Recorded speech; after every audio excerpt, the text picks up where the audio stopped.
Welcome to session number 3 of our time with Toodee and Topdee, which we started just before the beginning of the new year, and incidentally, Happy New Year and welcome to 2024, or perhaps we should say 2D24. We have thus far cleared 4 of the 5 main worlds that we know of so far. That amounts to about 80 levels. I still don't really know how the collectibles work. There are bugs that appear in each level in actually 3 colors. There's a blue, red, and occasionally purple. It seems like at a certain time in the level, they start to flutter away, but I'm not exactly sure how we collected even the ones that I did collect, and perhaps we should have gone over some of the video footage to see that. Regardless, if we don't understand it, we're not going to go for 100% with those collectibles. That would require replaying, I think, much of the game. But we are going to see if we can clear World 5 after clearing 80 levels in Worlds 1 through 4. And we'll see if there is any substantial post-game playable content after that. Currently, that's completely unknown to me.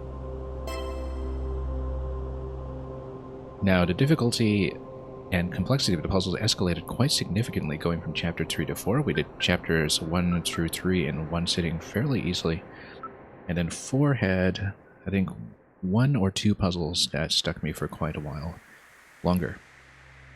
It was 20 puzzles each in each of the main worlds, and 7 in Chapter 5, so we'll see if this turns out to be something very quick, or if the puzzles escalate enough in complexity in this final world, or rather if the boss fight is finicky and execution dependent enough, as many of the boss fights have tended to be so far.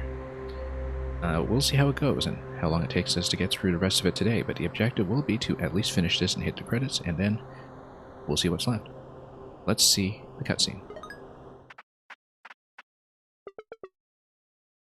What's that? The semicolon. It surrounds us and binds us. It knits our clauses together. Is that the missing semicolon? I think so. Let's get it. Anyway, this is the to-do list, who is the villain of this entire piece. And I feel like he was made a to-do list just entirely as a pun, but we don't have any objection to that, so it's to do. What to do, what to do. Wait, I can barely see you. Pick on somebody your own size. I've been watching you, Toodee and Topdee. Running around fixing my corrupted guardians, trying to undo all of my work, as he tries to keep himself relevant. I'm surprised that I got this far. Okay, sure. Each one of you is tiny and weak. Well, we fit into all those convenient one-tile slots. I didn't expect that together you'll be such a threat. Once again, I love how it does the dimensions swap depending on the perspective swap, rather, depending on who's speaking. Threat? We're just trying to fix what you broke. You stole the semicolon. See, like you, I'm just trying to survive. I thrive on glitches and corruption. Without them, I won't have any reason to exist. And an Aleph will get rid of me.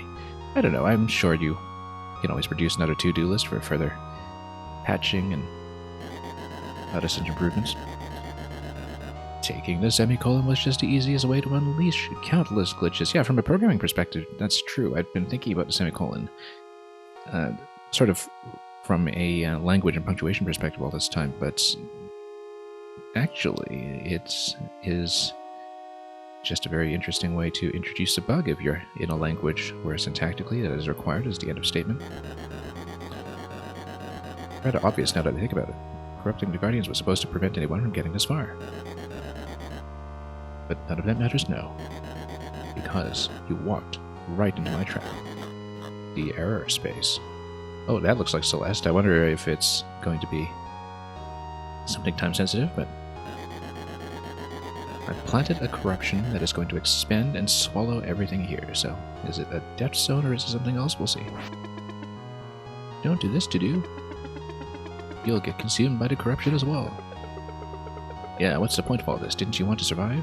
Yeah. Ha ha ha ha. I'm not staying here. I'm taking the semicolon and going into the third dimension. I think we were warned about that. We will escape the corruption and follow you there. So I wonder if there's some kind of puzzle expansion into an additional axis or something. That would be a big surprise. But I think it was hinted at in the previous zone, but we'll see what happens mechanically. Delaying the inevitable, even if you somehow survive the corruption and get out to the gate, you will not be able to pass through it. You're just two-dimensional, flat, not very well developed, two-dimensional, thought so. So long. So anyway, it'll be just like the 19th century novel by Edwin Abbott Flatland. Was it 19th century or was it 1910s? I'm trying to remember. Anyway. I feel like it was Edwardian, actually. Anyway, here are the bugs I was talking about. Oh, and yeah, it is time sensitive, so yes. So you actually have to hit the switch and then get your other character out. So yes, it is timed. And then we have to basically get out of... Whoops, no. I needed to push the crate into position, actually. So, yes, it's not only time sensitive, but very time sensitive, so... Really leaning into the platforming element of the game. Oh, except... Yeah, you make the bridge, and then you have to jump, and then push... Oh, our precision here is leaving much to be desired. Yeah, we're just too slow at this. Yeah, I need a lot more accuracy just to push things into the right place. As I said before, sometimes the bottom rows can be a little bit hard to see, so... Okay. Okay. And then we'll push this. Then, oh, no, that was supposed to be a jump, I just slipped off. Okay. So yeah, I can see why there are only 7 levels, because this is the first time that we've seen this game get out of the confines of a one-screen puzzle and actually become an auto-scroller. Which is a pretty significant change. And you'll notice that the bugs scroll with us up top. Okay. Uh-oh. Accuracy. Oh, accuracy is being an issue here. Okay. Now. Oh, you gotta push in and go. And then... Up here? Okay, that's not too bad. Let's duck them both. Yeah, sometimes our tile accuracy here is going to be a bit of a serious issue. That's okay, we'll... No, you can't touch these at all, of course. Let's... yeah, of course, if we ever have trouble with the pigs, we should swap instead of trying to jump over them. I say that now, of course, but... Oh yeah, because you can just attract them and drop them into the pit. Whoops, and then I missed one. You know what? Let's just drop them into the pit this way. Okay, good. That's clean. Oh, whoops. Hang on. Yeah, you swap to this form. Oh, you need a pig to stand on the switch. Yes, I didn't realize that. Yeah, you need to drag a pig over to the switch, actually. Instead, we just killed them off. Okay, let's drag this one. Much better. Then we need 2 crates. Oh, nope. And of course, the pig tracked me into a very suboptimal position. Oh, that's gonna be a little tight here.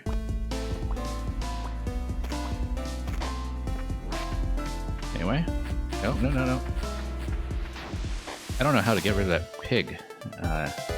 It's very much in the way if I'm trying to push crates here. That one is one that we might need to drag out into a kill box or something. So we drag all the way. And then get rid of this guy. He's just... Hang on, we got to think about this. Because he's in a really poor position. Maybe we should do right side first, and then we'll drag him around.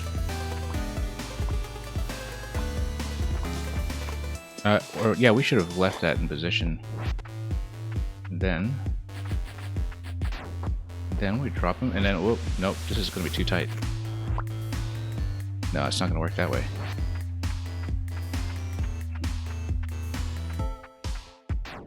Okay, now, let's jump. Then, yeah, we just need to drop him periodically. Nope, and then accuracy is a huge problem here. I'm just slipping off the tile that I want all the time. No, we need to drag the pigs, of course.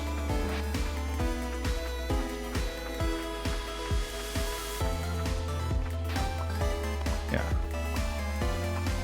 Because trying to accurately push some of these crates on time-sensitive notice is actually pretty difficult.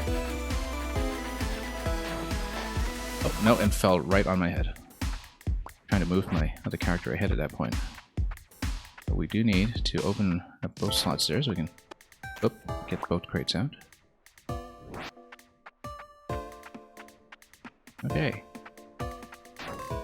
Well, this is definitely an interesting spin on what we've done previously, even though it's not puzzle complexity, but rather just getting into the mechanical complexity of what we have here. So what we'll do is we'll drop the pig from time to time. And then how are we supposed to get down there in time? Yeah, the thing is that the positioning is really fuzzy here in a way that there's probably a better path to do this I'm just not seeing yet. In terms of trying to trap the pig or something. No, that's going to be too slow. Yeah, because we need to have one of the crates be kind of bottom middle in this pit here, because then that'll work as something that I can platform off of. Well, we'll see. Let's take a look. Oh, that's going to be a little bit slow. Yeah, this game is definitely a little mechanically involved in some ways. Oh, no, and then, of course,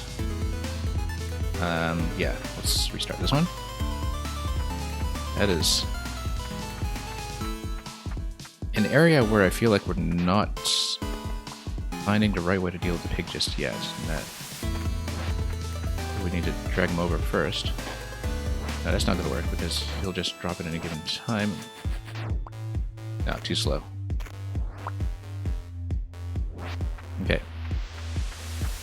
Let's figure this out. Oh, and then miss that. That's okay. I was trying to jump over it, but I'm not going to depend on that.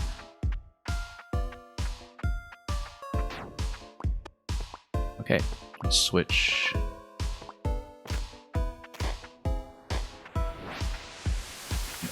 Drop. Oh, dropping there is a bad idea. I just completely slipped again. Yeah, unfortunately, you know, some of the box pushing doesn't feel all that precise to me sometimes because you can just slip around the edges. And I feel like that's kind of a bit of a limitation here that... No, I'm just, you see, I'm just trying to push this. And then, oh, right down. Yeah, we shouldn't stand on top of that, obviously. We should drop both bridges.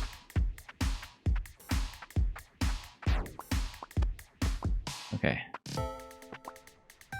Yeah, I have to drop both. But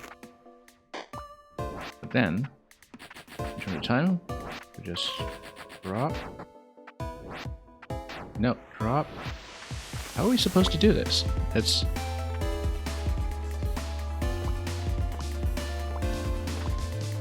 Okay, hang on, let's do this. Yeah, I'm just not seeing the right pattern yet, I think. Like, we need to swap and drag the pig whenever possible. Maybe... Oh, no, drag him on top of myself. No, I thought I could maybe drag him over the bridge, but then with the one tile thickness, the pig won't be able to go there. However, you might be able to lead the pig using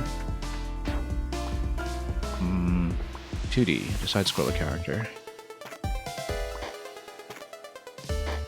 And then... Oh, no. You see I'm trying to get around the box and I just missed. Just very, very tricky to execute this. Of course, I'm a D-pad player, not a stick player. I wonder, given the nature of the movement here, stick might work better, but this specific... And of course, like, because I'm still holding a direction as I'm switching characters, this is a huge mistake because it means that you move the other character before you're prepared to do so. Alright, let's do this again.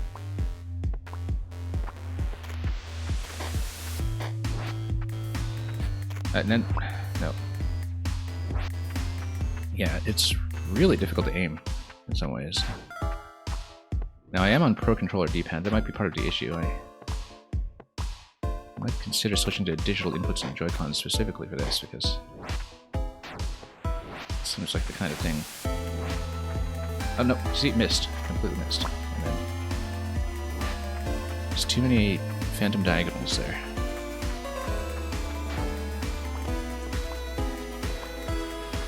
I kind of wonder if this would be the kind of thing that is better off with keyboard and mouse than with controller. Okay, no. No, it's too slow, too slow. And then this is a hugely complex maneuver that just doesn't have any room for inaccuracy. Because you do need to do quite a lot of hot swapping back and forth.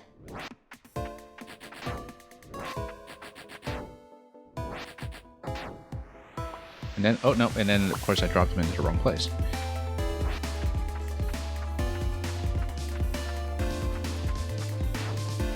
This is very, very tricky. There's got to be some kind of easier way to do it that I'm perhaps missing.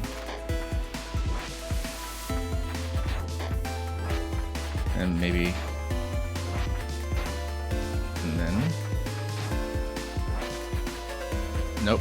And then, yeah, just, it's really difficult to aim. And actually it does go over to one tile gap, and I should have considered that. And maybe you're supposed to lead it over to one tile gap and drop it into the pit. Maybe that's the easiest way to do it. But the problem with that is time. I don't know if I have time to do it.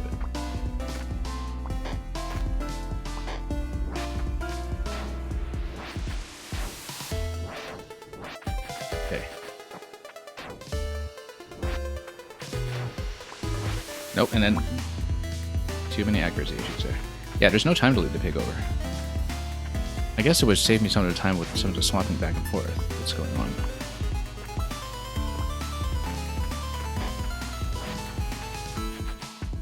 Maybe there's something I'm not doing here. Take greater advantage of... Oh, I missed once again. I pushed it down instead of right. Yeah, I think the issue that I'm having with this is that the movement of my top-down character, Topdee, is much too analog. I want him to move precisely tile by tile, and he's not able to do that for me. So, kind of the top-down movement is a little bit bluey as a result. And then, okay, oh, no, it's not, no, accuracy issue once again. I got it finally, and then we just pushed the wrong way. I was trying to get to the left side of the box, and we just kept pushing into it, and so... Yeah, the problem is that, you know, you have your top-down character able to assume these half-tile positions. It's actually a huge issue. Because what I want to do, and of course drop the pig right on top of myself, what I want to do is have totally digital movement with him so he doesn't have these issues where he's standing just slightly too far over on the edge of one tile and pushing a block on him trying to walk around it. And that's what... And yeah, even a purely digital input like Joy-Cons wouldn't fix this, because the problem fundamentally, well, yeah, you see, is that you have massive accuracy issues with the top-down pushing since you're not really aligned to the grid.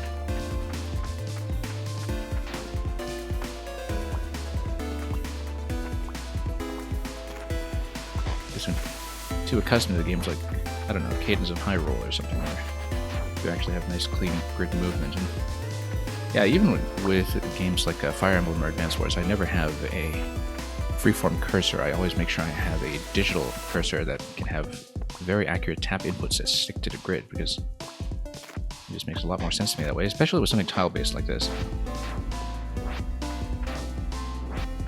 Yeah, because we have too many accuracy issues in the top-down mode specifically. Not so much in the platforming mode, but it's been giving me a lot of trouble here. And we know the pattern that we want and everything, and you see it, even if you're just standing slightly over, you just push it the wrong way on the corner. You really have to kind of wrap around it. Then, yeah, I feel like this is going to cause me quite a few issues, because, you know, we basically have the solution to this in terms of what we're trying to do. But the problem is that we have... Oh, dropped it on top of myself again. Yeah, just too many accuracy issues in a time-sensitive environment. It's not so much an issue when it's not time-sensitive and when you're just solving puzzles statically, but it's a huge issue now. Okay. Okay. Oh, no, you see, it just nipped it on the corner again and pushed it out of position when we're trying to go right. And I feel like we should have passed it so many times by now, but... And of course there's whatever obstacle comes next, which will throw me back to this reset point at the beginning of this sequence. Oh, that's too high. Yep. Nope, too high. And you see? I get into this problem, because I know exactly where I'm supposed to go in terms of putting the crate in the middle. And now after that, it's going to be a sequence where you use the bat to collect the keys. I know that because we've already seen the bat coming, so it's a matter of getting Topdee into position to drag the bat into all of the relevant places. Now, oh, missed.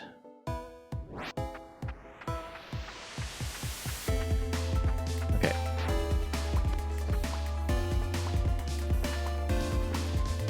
Then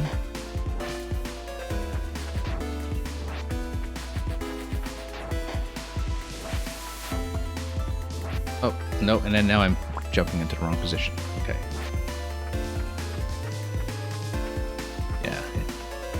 I feel like this world actually is going to take some time. It's one big chase sequence, room after room, with a lot of accurate pushing.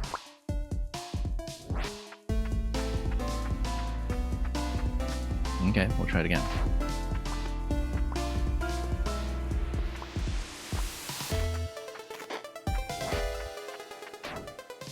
Okay.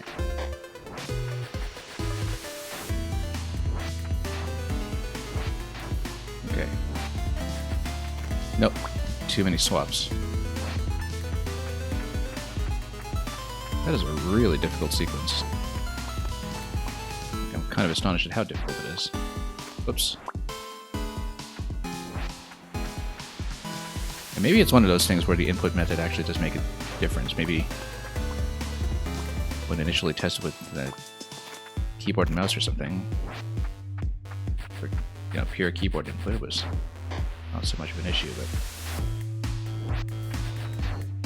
Okay, because we need to swing around and then jump over. Good, this is finally it. Okay, and then we'll move you over here. Okay, and then move you over here. Okay, this is good. As long as we survive. No, we didn't survive. We should have gone around. I had plenty of time before the curtain. So we were just about at the end of that room. That's okay, we've seen the whole sequence at this point. The middle part here is by far the biggest concern, because it's a huge accuracy check. Yeah, and you're too high like that. Get into massive problems. Just push in. Okay, oops, no, I didn't want to jump there. I was trying to jump a little further out. Getting there a little bit more often now, at least. Okay, jump, jump. And then here. Yeah. You don't want to gain too much height here. No, you see? Because then that happens and you just wind up going around a corner again.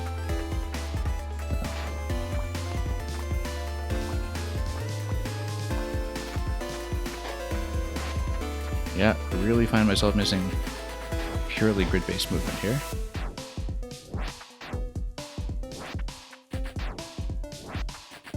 Okay. Okay. Okay, let's just get over here first. And then that way, we can get over here and trap. And then we get over here. Done. Finally. Out of room 2.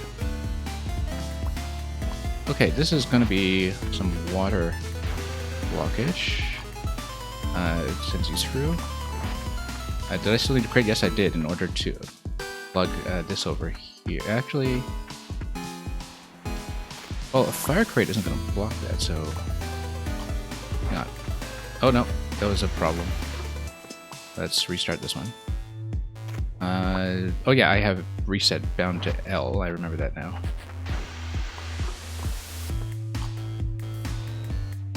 Okay. Oh no, accuracy again. Accuracy. Go, go, go, go. Yeah, if you push it, then there's a brief window when you can walk below it. And we saw that in a previous puzzle.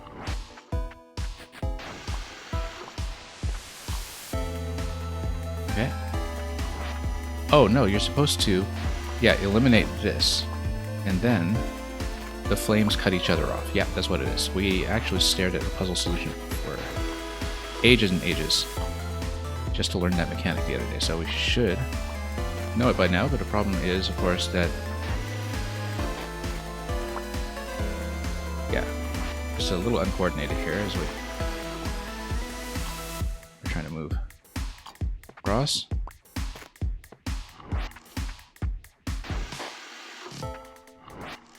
Okay, it cuts off, and then yeah, the problem is that we have no crate here.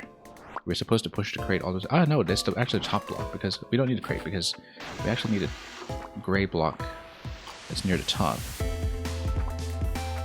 Because regular wooden crate isn't going to block that anyway. Nope. Took too long between the swaps. Yeah. I can read exactly what to do here, but we're definitely not doing the time-sensitive execution element of it very well. It's pretty tight in some ways.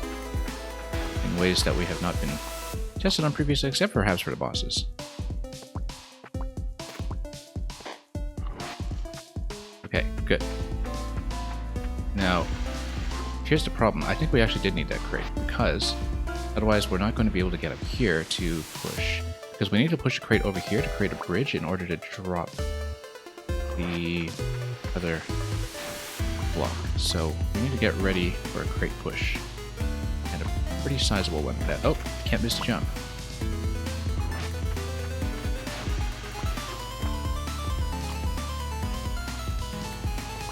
Yeah, we needed to actually get on the side so we can push the crate, and we might have to push the crate kind of incrementally.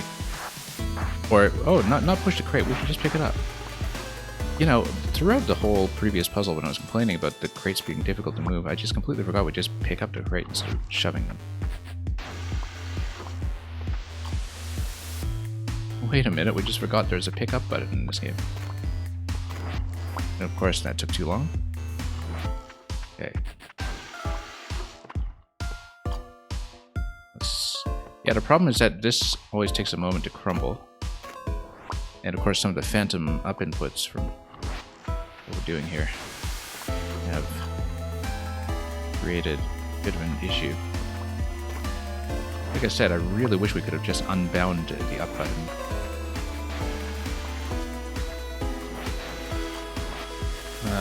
Oh, grab button. Okay, now a little less sensitive perhaps, but oh no, because you didn't need this down all the way to get across. Okay, let's try it again. Yeah, but basically as soon as you're up on the other side, you need to swap and grab. Nope. Grab. Wrong button. I have no muscle memory for this game. Because, you know, you're constantly swapping and hopping and... Yeah, I shouldn't have gone this far forward, obviously. It's very easy to just get inputs confused. Oops, no. Let's try this again. It's B button to pick up, and B button to jump, which... I think if you're kind of in Mario mode, you're constantly thinking about Y button to pick up. And you see the block isn't being destroyed quickly enough. Yeah, when you're in Mario mode and you're platforming with B, you're constantly thinking about Y as a grab button. So I'm swapping and I'm instinctively pressing Y to grab. But the problem, and you shouldn't run that far forward, is that it is B to grab. And whoops. On the other hand, the crate grab would have helped me substantially in the previous room when we were having so many accuracy issues that I couldn't stop complaining about. Oh, no. Walked too quickly into that.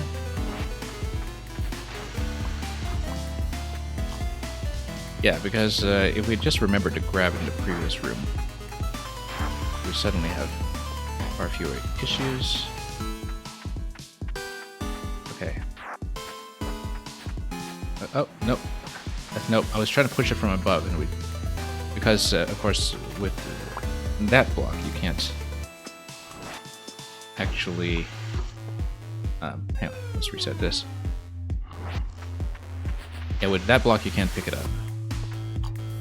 So let's go over here, swap B, swap jump.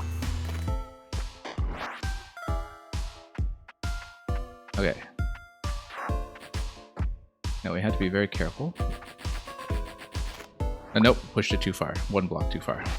We just need to cut it off by one.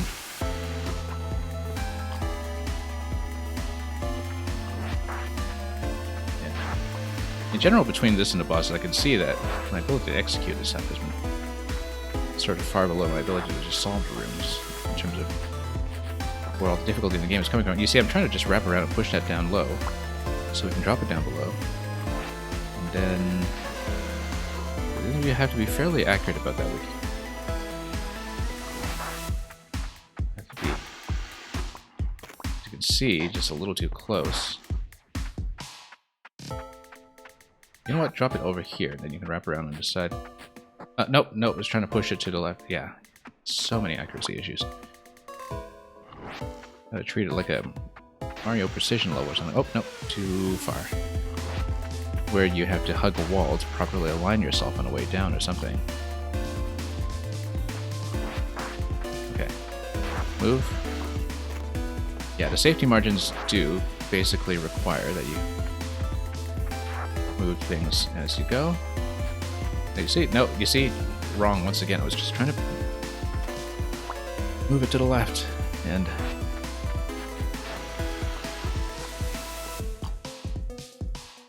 yeah, we've been having so many issues with the top-down mode in terms of nudging things into the corner when I'm trying to do something else here. What do we come over here? And then push this. Oh, nope, you see? Pushed it too far. And yeah, I've got to put it directly below. We can't do multiple pushes where we need to turn that object around. We have to find a much better spot to do that. Oh. Missed one jump, that's gonna cost me. Okay, gotta do it here. Just be careful, and then we push it down. And then go over here, lightning block. What is this all about? We need a switch over here. We press this, and that wait. Hang on, let's read this one for a moment. We can read through the silhouette on the pause screen here and just to process this while we have a chance. So you have a falling block. The falling block is going to press the switch, so you don't need 2D to stand there, you just need to press the switch once. Falling block is going to allow 2D to proceed. So we let the falling block fall all the way, and then we use Topdee to go down to the lightning block.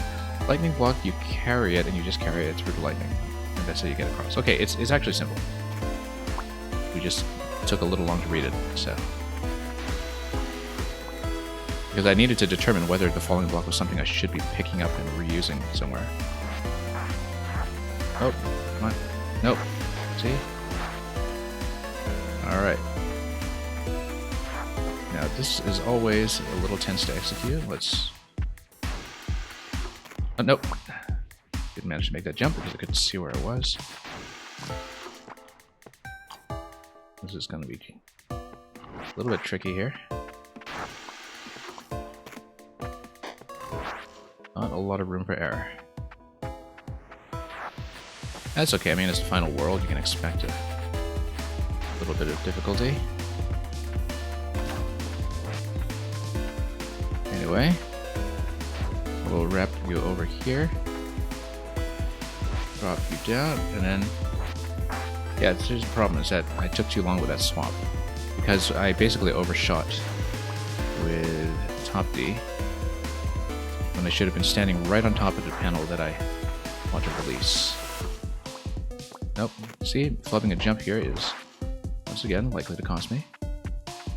Especially if our movement here is as dodgy as it tends to be. Okay, get him out.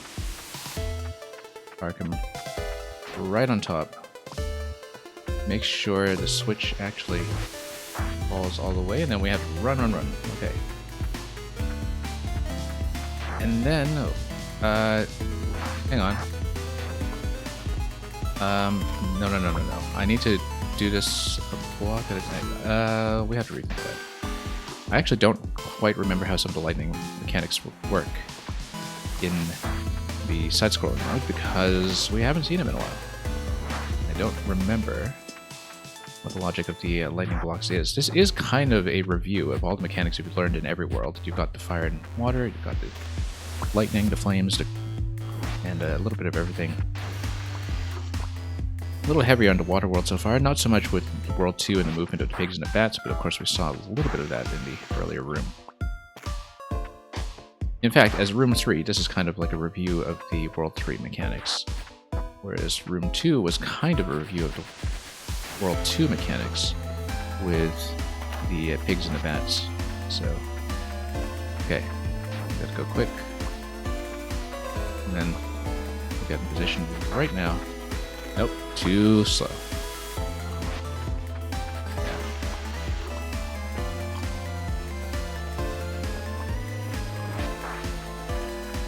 Wasn't expecting the error margins of this game to be like Celeste or something.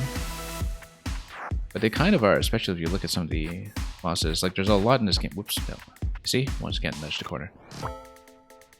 Particularly, maybe it's just this black curtain looming to the left that's reminding me of Celeste specifically as well, because the pixel art in that game also has a similar design in some respects. Yeah, but definitely some of the precision requirement in this world specifically, and with the bosses previously, has been more intense than you'd think from a game that's mostly a block pushing puzzle. Okay, let's get you over here, and then basically, how do we shelter this? Oh, no, I see, no, we put it in the middle and we have to release the falling block, because the falling block was actually releasing 2 tiles on either side of the lightning cloud, so multiple interactions at play here that we do need to cancel out the falling block. And, okay, that's fine. We don't overpush. Go. Yeah, no, I see how to do it now. It's because the falling block actually needs to be removed from that location. And then, oh, no, release, I put the wrong button again. I failed to pick that up. If I picked that up successfully right then, that actually would have solved it right there. I just was once again dealing with scrambled muscle memory a little bit as you're swapping modes. Okay. We'll get used to it the more we practice this, I suppose. I hope. Is there a a lot of circumstances where I'm impulsively pressing Y instead of B or something, and that's creating issues. Nope, and then I failed to drop it, because I didn't stand on it for long enough. Alright, let's try it again. Then, over here. I know what my preferred pattern is for a lot of this at this stage, but it still leaves plenty of room for execution errors if we're not very, very careful. Yeah, can't really afford to lose any time.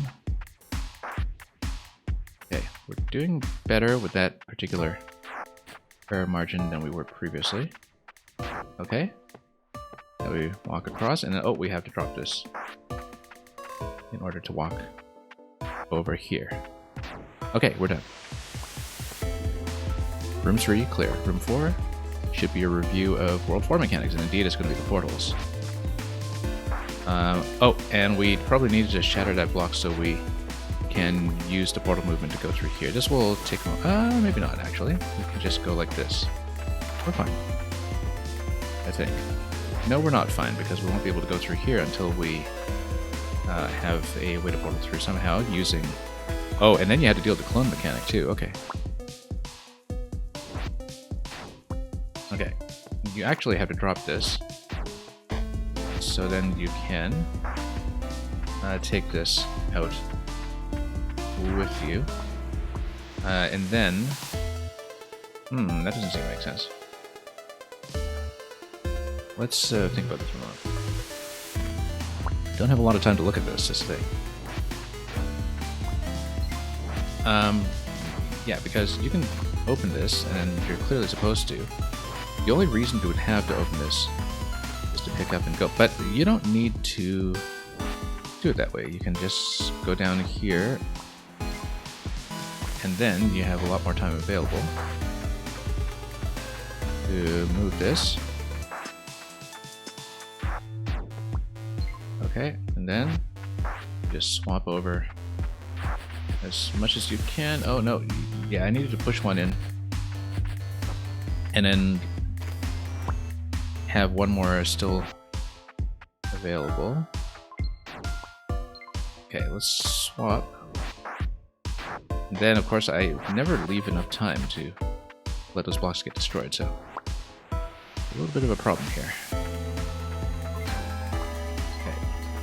Open this up, and then yeah, I always lose some time on a swap because I'm not letting the collapse happen, and I forget that the collapse doesn't happen, whoops, no, while you are in the top-down mode. This is going to be a problem now, so...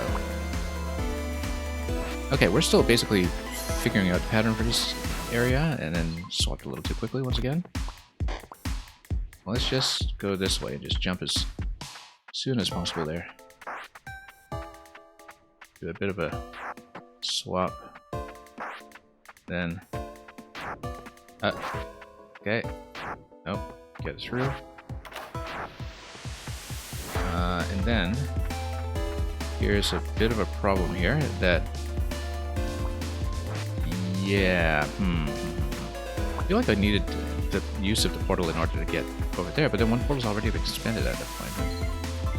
I feel like we weren't supposed to expend the block. We needed both portals to still be live, and we actually use Toodee, side-scrolling character, to get that key that was on the top side. So let's spread some things over. No, I didn't want to put it here. I wanted to launch him. Like, I basically need to launch him and have him grab the key from up top. That's what it is. So I do now see the correct pattern. Executing it is going to be a bit of a different question here. Yeah, because we actually want him to fall from a great height onto that. So we don't want to jump off the top just yet. Oh, come on.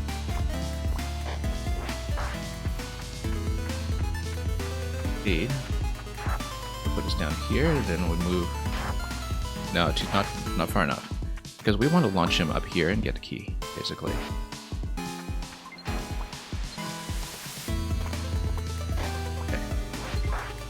No. Oh, no, I accidentally entered that. That was the issue. Okay. And then double entry, that lost some time. Then we'll place this over here. Fall in if we can. Great. That's exactly how to do it. The problem now is, of course, that we have lost access to the other portal.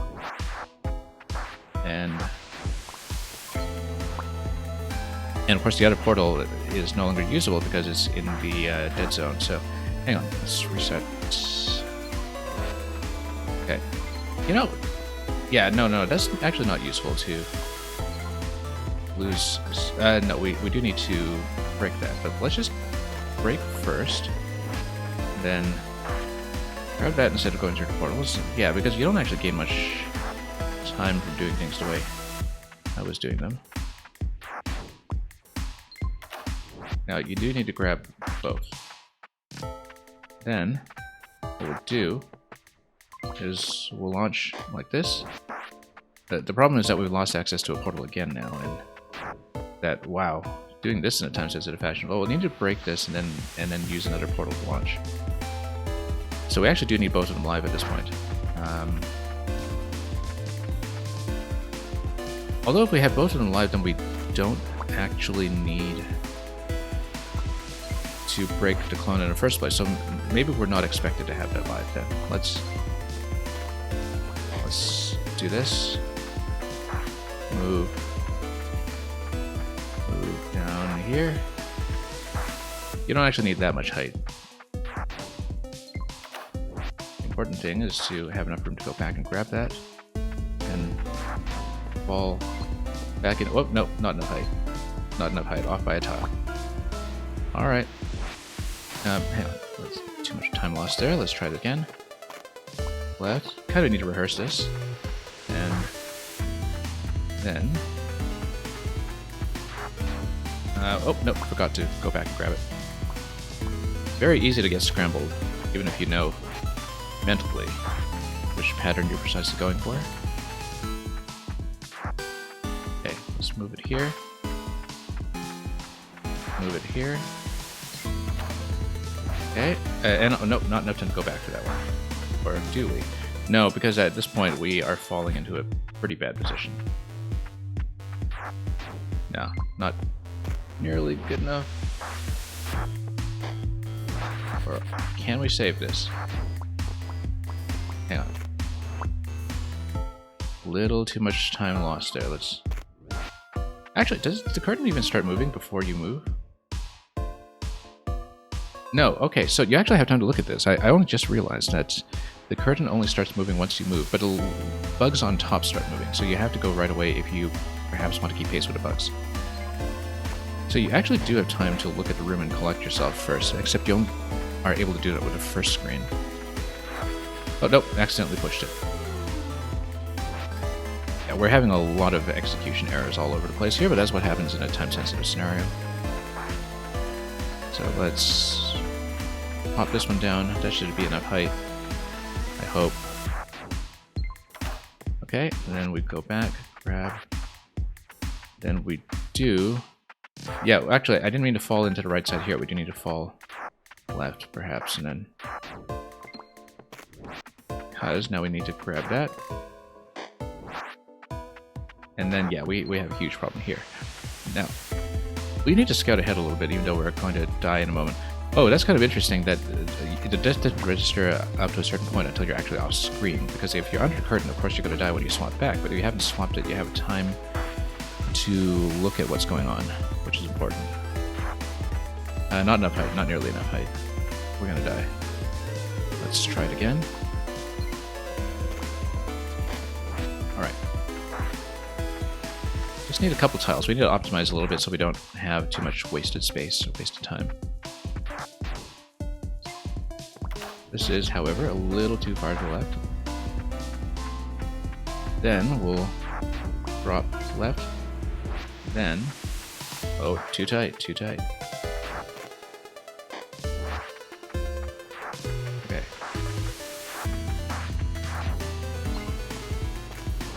Yeah, but we need portals for this. If we had 2 portals still live here, actually, we don't need to unleash the cone. Because we can just fall into one, fall into the other. Oh, no, we do, because the problem is that if we don't have the clone, you get stuck in that pit, because you don't have enough height to jump out with Toodee there. So, hang on, let's reset this. Yeah, you absolutely need the clone because of the height of the pit. No, jumped excessively, let's... Hang on. Yeah, don't really care too much about the reset count at this point, that's just going to be the cost of doing business here. So let's drop this a little further to right just so we have a better chance of grabbing it without losing quite so much distance. Yeah, have to find little time saves here and there. Or you get into trouble like that.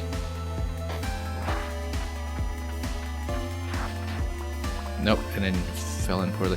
Yeah, that's going to be tricky because I feel like we need to get both portals in here. And then we need to have the clone drop into a pair of portals that would allow you to send it over to the key. That's clearly going to be it, but the thing is, the portals are so far out of position. You know what we really need to do? We need to learn how to do the self-portal. Although you probably can't do that while you carry... Yeah, the self-portal is when you push a portal into the other portal. And if you do that over a certain sequence, maybe it's easy to transport them both. But we just don't have that kind of interaction down by memory yet. Because that would be the easiest way to transport both portals instead of trying to walk them over all the time. Is that you push portals into each other and you push yourself into it afterwards. No, missed it. Okay. Let's grab that. Then drop. Oh no. Messed it up. Let's try it again. So we'll go over here. Again. Yeah, there's definitely some places where we need to optimize for distance. Whoops. Oh, this lost too much time. We're not going to have enough time to grab that. Or are we? Anyway. Have to go back to the left. Not enough height. Yeah, you actually do kind of need to do some block level optimizations here to save time. And not run around back and forth so much when you're putting things into position. So yeah, height basically needs to be equivalent. And then too much height gain over there. Nope. Didn't give it enough time to collapse. That's the problem. Yeah, because we need to wheel both of these over here. I feel like if you have them both sequentially on the floor, then you just do the self-portal over and over. And maybe that'll work. To transport 2, like where you put 2 of them, you put one of them on the ground and you just keep pushing into it. Well, let's just see if it works, because it always projects you at a diagonal, and I did work out the logic behind that when I was solving the World 4 puzzles last time, but kind of have to walk through that interaction again just to see what the most efficient method is for transporting 2 blocks is going to be. And okay. Oh, nope, didn't accidentally pick that up because we didn't let go of it properly the first time. Okay. Let's move over here. Then over here. Too much distance. We'll need to fall left. Nope. One more tile. That mistake cost me in terms of time. Yeah, basically we need to have 2 blocks on top of each other. Push, push, push. And then I wonder if that even makes sense, or if mechanically it'll just take even longer. Yeah. Too much swapping is wasting time. But yeah, we need to move that one further over, just so we... I mean, no matter what the horizontal distance that you cover in top-down mode has to be the same anyway, so... Whether you close the gap now or close the gap later, you still need to cover the same number of tiles. Back and forth. So timing-wise, it might not actually make that much of a difference. Bad position up top because I need to fall left. Whoa. This is gonna be rough. And then, yeah. No. Yeah, we needed that to collapse and we needed both blocks to be available. We're just too slow. Well, I'm glad I saved this world for today instead of trying to cram it last time. I saw, you know, 7 stages on a stage list and thought, okay, that might be really quick. But then we didn't expect that it would be an actual action platformer sequence rather than just more puzzles. Okay. Oh, nope, accidentally pushed it. I was trying to pick it up. But once you get both blocks out, you drop the clone in. Hang on, let's just do this again. Well, we'll see. Sorry, just got thrown off a little bit there. Nope, got thrown off there too. Okay. Dropped a little too early here, that's gonna be a problem. Let's hope we get enough height. And we have fall left after this. Grab that. And drop.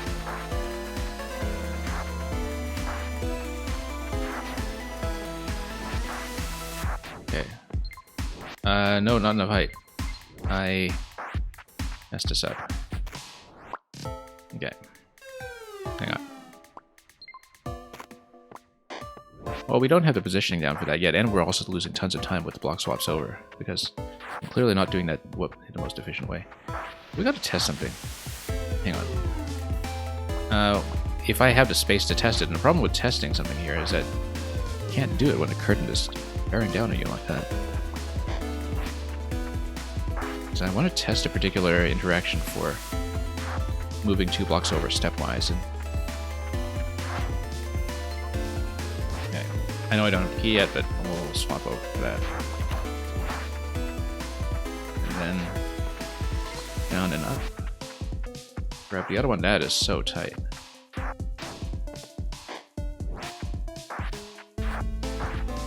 No, hang on. Yeah, no, too much hesitation here. Okay, we need to take a look at this and see. Yeah, because basically I need to fall at ground level and then get on top of the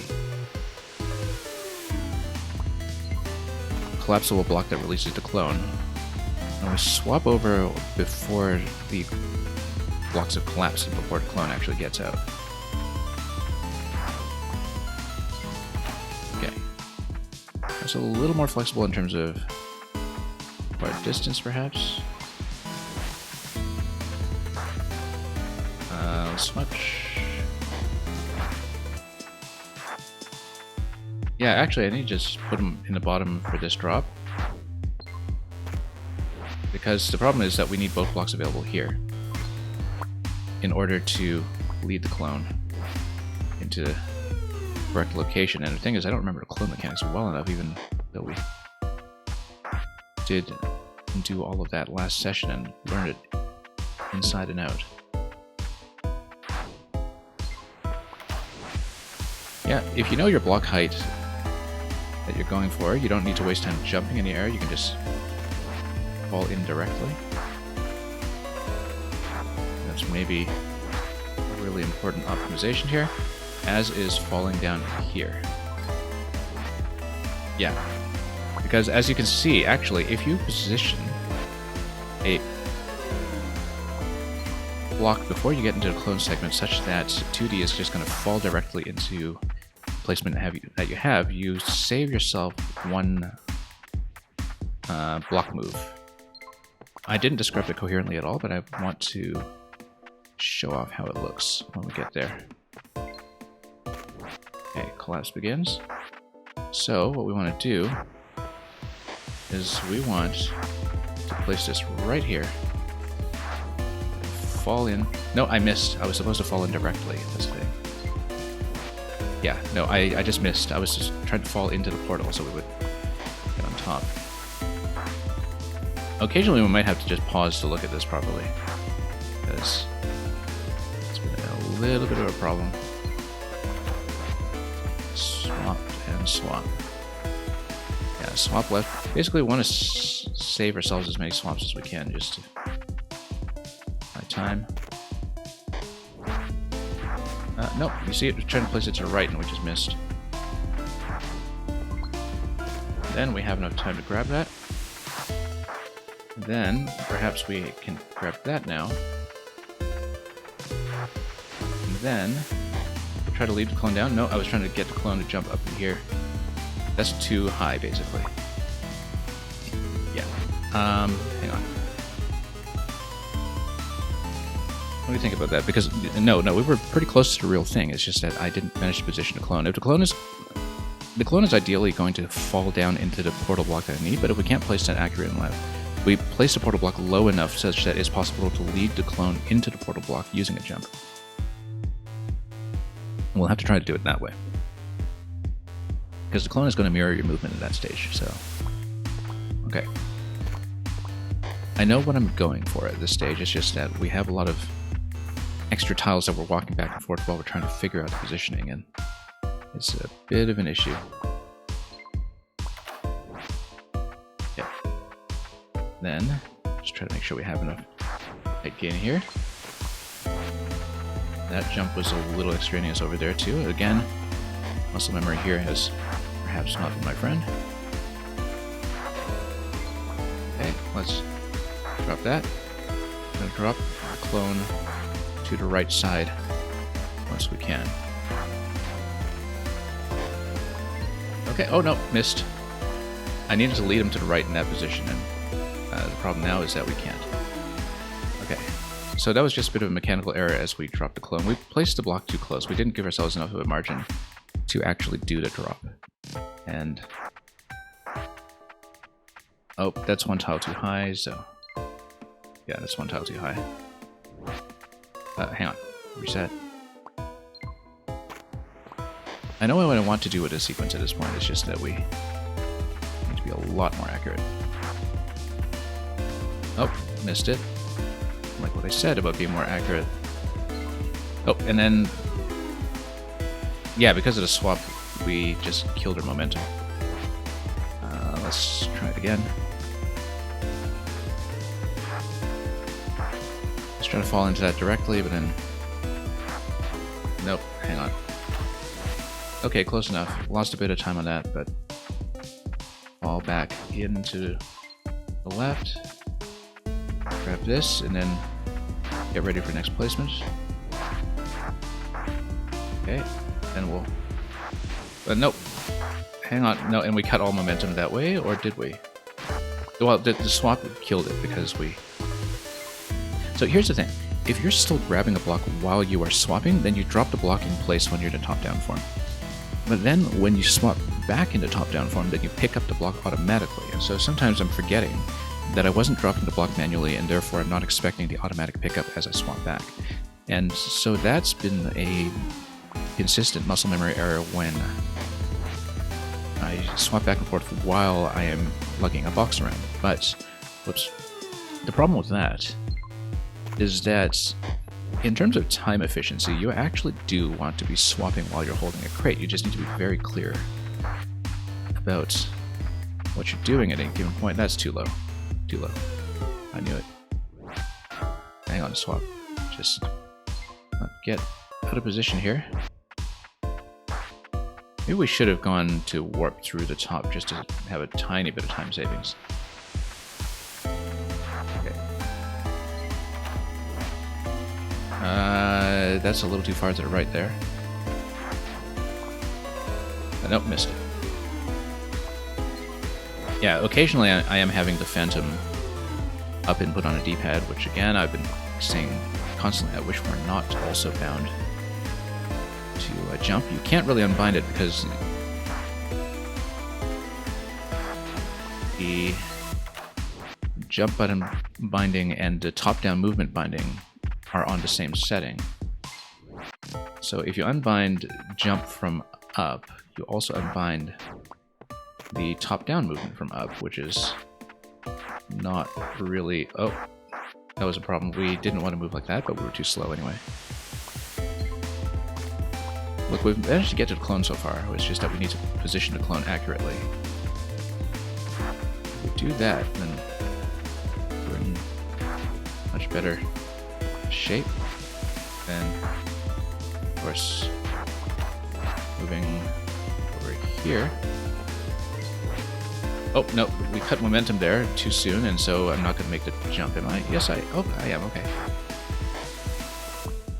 Okay. Nope, and then had a bit of swapping problem while we tried to resolve that bit of mental confusion there. No. Don't want to swap there just yet. Is this faster? It is not. Hang on. We always need to break this anyway, so go straight for that. My pattern barely gets ahead of the curtain right now. I know there's room for some optimization. Particularly falling instead of jumping in certain places, so we can just maneuver smoothly like that. Likewise, we'll be falling to the left once we do the swap. Then we swap over there. Grab before we hit the curtain. Place. Place. Then fall in that way. I'm going to try to maneuver the clone this way and just duck him up top. There we go. Okay, that's clean. We got it. Room 4 complete. Now let's see what room 5 is, because there are 7 rooms in this sequence, as far as we know. So, possibly some kind of multi-boss sequence or something. Phew, that was hard. Yes, it actually was. That was a lot more complicated than I bargained for. Yeah, I could use a nap right now. So, that's the gate to the 3rd dimension. Let's go.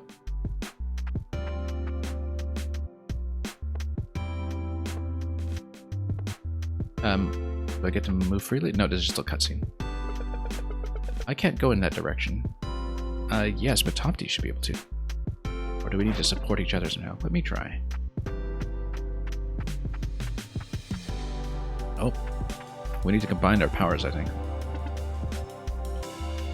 Do we merge into a single 3-dimensional being and play this as a 3D game? Let's see. Oh, that looks sagely. Oh, hey, Glitch. What's that on your face? A beard of 3-dimensional enlightenment. I'm not the Glitch you think I am. I am the Ancient Glitch. The Ancient Glitch? Guardian Osrain told us about you. How old are you? That's a rude question. But I am too old to be offended by such questions. That's a very positive attitude to have in life. However, I am also too old to remember how old I am. Well, you seem in pretty good shape. Thank you, it's the yoga. It's absolutely the yoga. I was just thinking that myself. Good old Ancient Glitch, we are on a quest to fetch the missing semicolon and save the universe. Can you help us get through the gate to the 3rd dimension? But you are 2-dimensional. Both of you only know about up, down, left, right. That's superficial. To enter the 3rd dimension, you need more depth. So for final puzzles, do we actually switch into 3D mode like the end of... I want to say Kirby's Star Allies for some reason, because that was the side-scroller game that also had this massive 3-dimensional boss at the end, which... and of course, recently we played Bayonetta Origins, Cereza, and Lost Demon, which is also a top-down game for the most part in a 3-dimensional environment, but it actually does have like a fully 3D finale as well. So, we've seen games pull this before, but of course this one is very on point, given that it is a game about dimensional swapping. Anyway, let's look inward and find some depth. Now let's see if we're asked to do any 3D platforming or something. Or what kind of mechanical switch this will be. For the 3 remaining rooms. How can we look inside? I am sorry, but you cannot. Unless... Yes? You know how the missing semicolon caused the worlds to merge with each other? That's why we're here.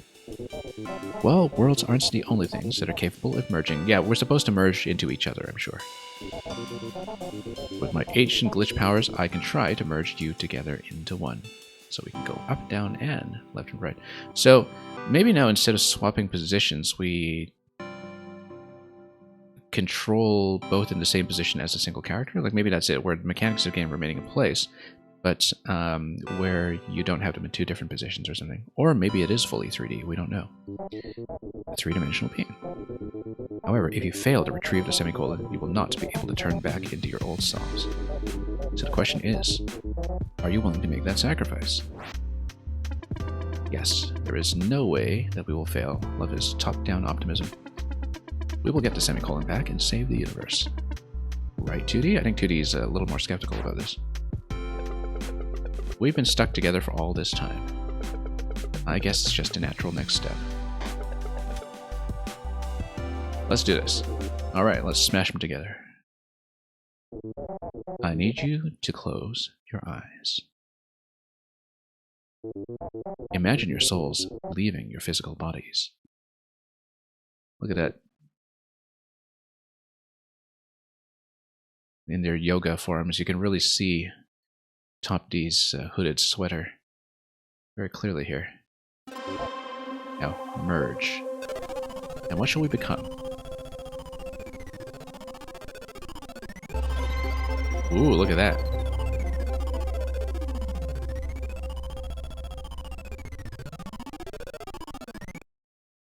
A hybrid.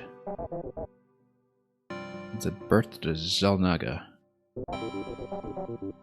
A Toodee Topdee, are you in there? Yes, we are one. Our name is 3D, probably. 30. Okay, that's fine. That's fine, we'll take it. We are ready. Oh my god, this is so cool! Oh, mighty 30, go get that semicolon. Let's do it.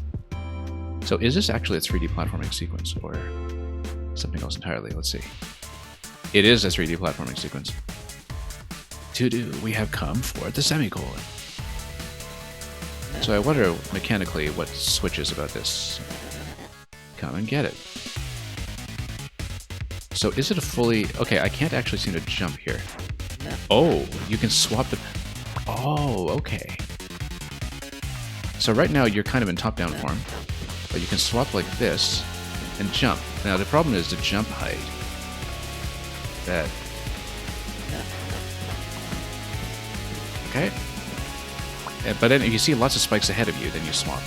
So we swap like this, first of all.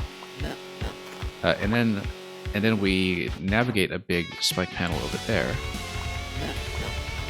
by swapping like this. And then because we see a gap over here, oddly enough, this reminds me of the introduction of... Oh. How do we... Oh, there are two blocks here. Okay, so... Also, we're not in such a time-sensitive situation as before. We're not being chased by a curtain, so we actually can't afford to dodge gracefully for a little bit while we figure out this sequence.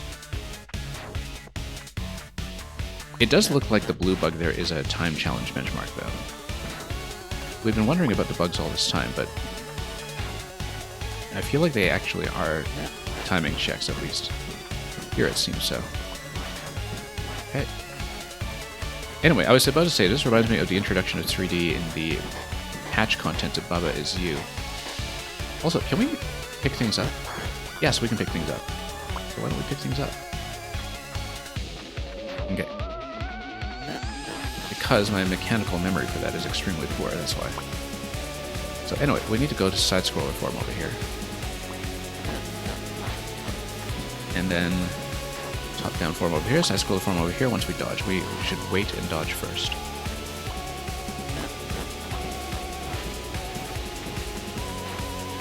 But yeah, I mean, you know, first of all, I was already thinking of Baba Is You quite a bit because this is a block-pushing game, at least half of it is, but there was that, you know, Baba Is 3D property that was introduced in the post-game patch that released last year, and I'm very specifically reminded of that, of course. So we do need to create a two-tile gap here, but I wonder why there's a falling block. Probably the falling block prevents you from getting into side-scroller form in... I mean, is it really side-scroller anymore? It kind of is, because we're still on a 2D plane going sideways, but...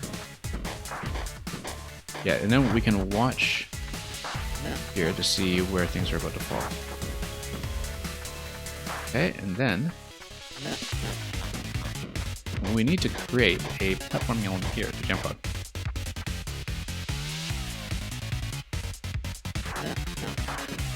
So we need to basically create a platform and then fall on top of it. It's sort of in the middle of the spike segment, because it is going to be a platform. So you're basically still thinking about this in terms of side-scrollers and top-down movement. It's just that we have a different perspective while we're doing this, so we can see projectiles coming. But the logic of it is still fundamentally pretty similar. And then we have to watch his fingers, basically, when he's in that form. Yeah. Oh, wow. That's really difficult to dodge, actually.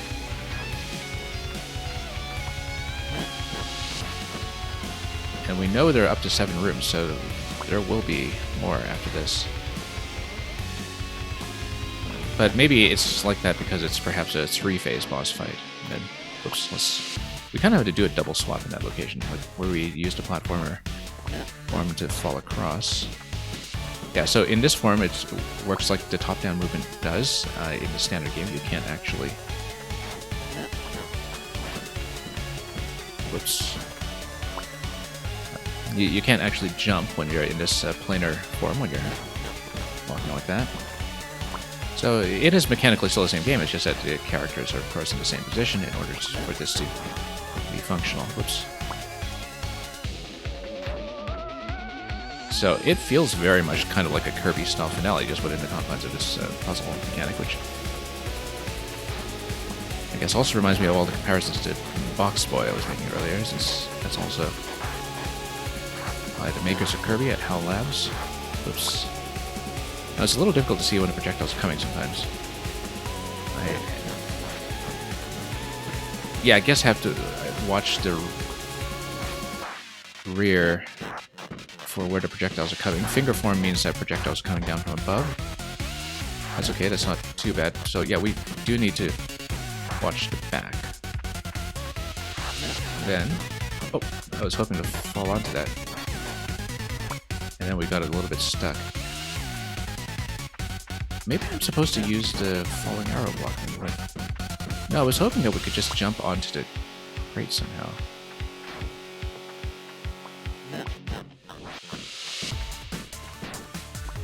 Oh, whoops. Let's try it again.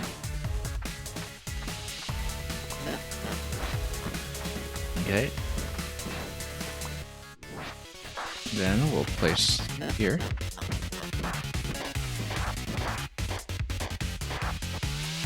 Maybe we should have taken side-scroller form across so we can use the arrow in this next segment, but we haven't really figured this out yet, so...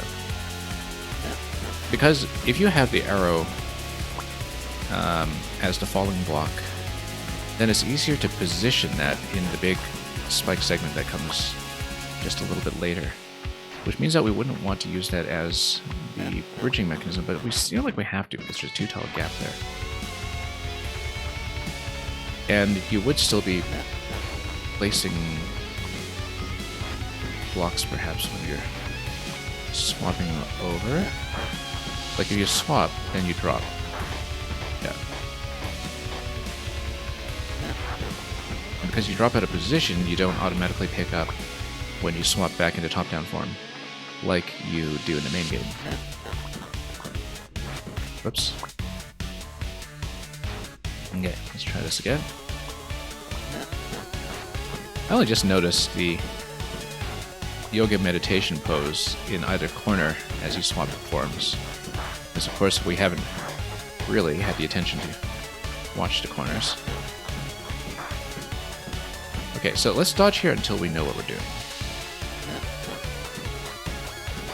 Because I think I know what I'm going for. We actually do want the finger form to here, and then yeah, we want the crate in a position. Whoops.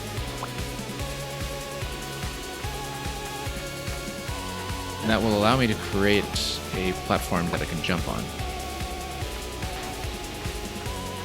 And we just don't know where to drop the crate yet. We just haven't seen it. Okay. Now, let's... over here. I feel like this is still going to be... oh, nope. Messed up. You know what? We don't need to do that. We don't need to use that.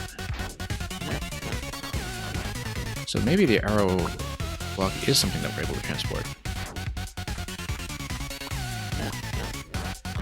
Because the thing is, we're not constrained to just going forward like we are. I'm still kind of in auto-scroller mode from the chase sequences earlier in this world. We can go back and forth to solve this as a puzzle and escort. Yeah, we escort the falling block across, is what it is. So what we do is we create a bridge and then we escort the falling block. Then, because this is fallen down, now we can drop it. Then, what we do is we create a position that will allow me to... oh. Ah, no, I see. We actually only need to get it to the far corner, because then as a block to stand on, we'd be able to make the next jump. I see it now. So yeah, we need to treat it like a puzzle where we're not just under auto-scroll pressure, but where we can go back and forth to place blocks in the locations that we want. And perhaps, presumably later, we'll also be dealing with things like the advanced mechanics in some form. But hence why there will be 3 rooms of this. But we'll see how the various mechanics merge into each other. So we'll try to place those blocks to create a bridge, and then we'll carry the falling block across. The falling block will be what we need to use in order to get into position. So, all right, let's do this again. Move this. We'll move it all the way down just to make positioning just a little bit easier. Oh, walk right into that. Let's walk again. Then, nope, walked right into it again. Yeah, sometimes I'm so fixated on watching my feet here as a character that we're not watching the projectiles as they come in. Because, you know, you have to watch that pink shade where he's launching them. It can be difficult to see at a distance. Yeah, the finger missile here is fine. That's actually much easier to dodge in some ways, much easier to see silhouette. Whoa, that was a problem. We needed to get well out of the way. Okay. Oh, no. Walked right into that. You know what? So yeah, it is a matter of outpacing the bug if you want the blue bug, I think. But again, like I said, we're not likely to go for the optional collectibles. They were just a little too opaque for me in terms of how they work.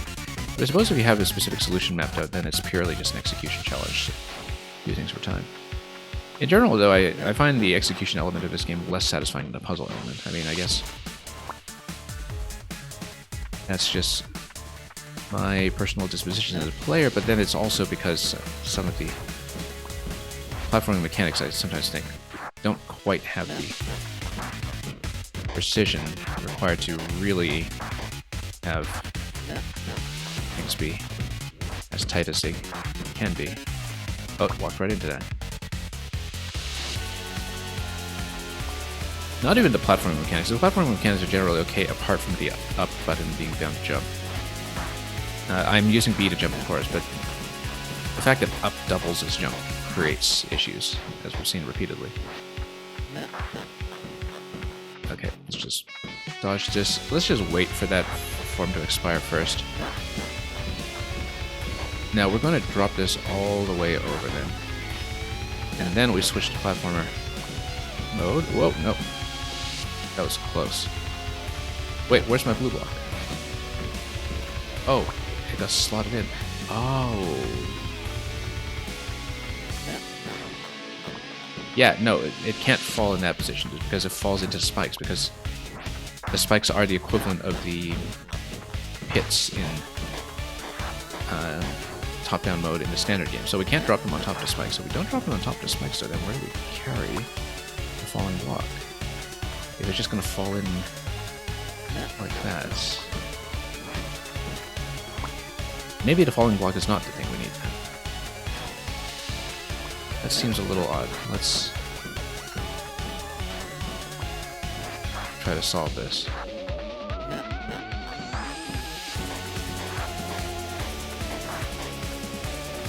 Okay. Dodge, dodge. Okay. Then, where do we drop it? Ah, no, I see. The logic with a falling block is a little bit different than the main game. Well, or rather, yeah, we drop it outside of the pit, and then, because it's on its own axis here, then that will allow it to fall safely down below. Yes, so... yeah, as long as there's no swapping that happens while it's on top of the pit, it still kind of works like the blank pits that are in the standard levels, but try to describe this accurately while also trying to push the blocks, and it's definitely a bit of a challenge as well. Have to apply a little bit of a streamer penalty to anything like this where you're trying to talk and explain something at the same time, and that's naturally going to add to some of the difficulties with coordination, so... oh, no. Yeah, sometimes we just need to wait for the form switch in terms of the attack that he's doing in order to deal with this, because the projectile attack coming from the back is much harder to deal with, I find, than the finger missile from up top. So what we're going to do is we're going to drop it here. Now, then we swap the platformer form and we stay there while the block drops, and of course we get whacked by that.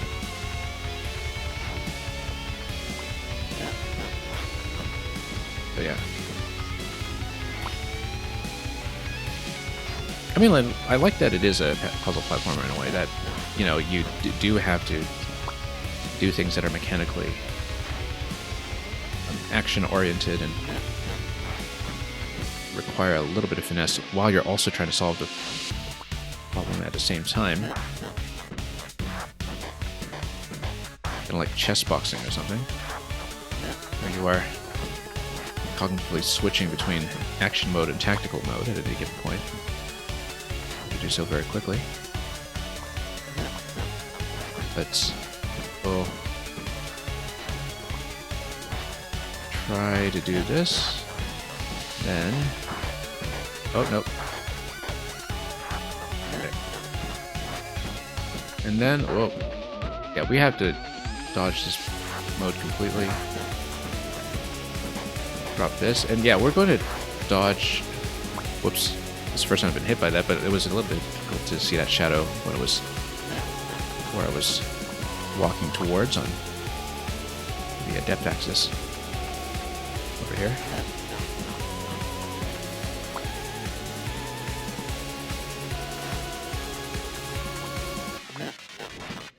I had to be careful about what I'm describing as which axis, because it feels like I mean, if you're thinking about this in terms of the logic of how the rest of the game works, we're currently walking in the direction of the x-axis. So side to side would be the y-axis in this case, because, you know, it's what concords with the 2D platformer layout in the main game. But just for clarity, I guess I'll call it the depth axis, like what we're walking towards, even though, you know, mentally I'm thinking of it as the x-axis. You know, normally that would be a z-axis because it's depth, but relative to the platform, I'm thinking of it as x. It doesn't matter in terms of the actual game, it's just for clarity of the commentary, I'm trying to determine a better scheme for describing this sort of thing. Okay. Whoa. Alright. Nope. You know, this whole segment actually kind of reminds me of a Sonic bonus level in some ways. Like the whole blue sphere bit in Sonic Mania. It's probably just because of the fidelity and combined with the perspective. A lot of the camera movement as well.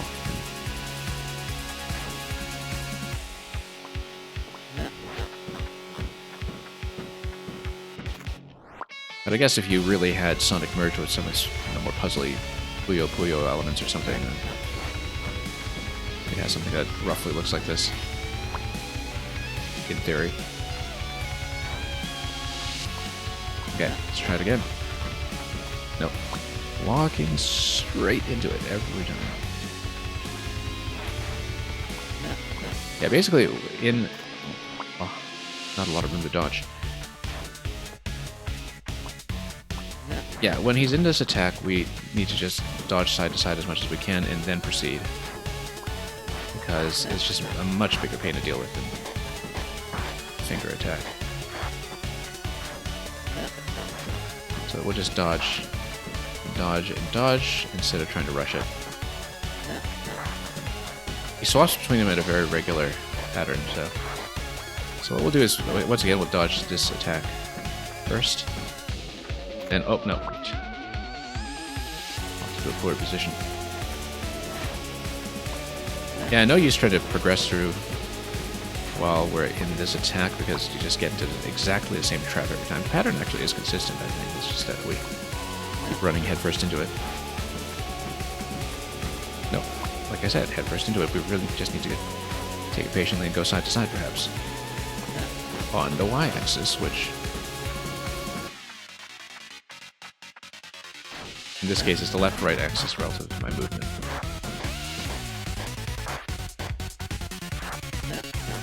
But yeah, so the way that this differs from the standard game is because of this depth mechanic of how the blocks are dropping. I guess, yeah, we have to imagine that well, obviously the spikes you see here are for visibility of the pits in the top-down form, but they are still the same as the empty pits where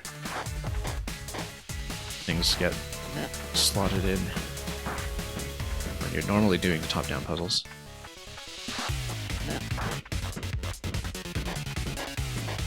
Anyway.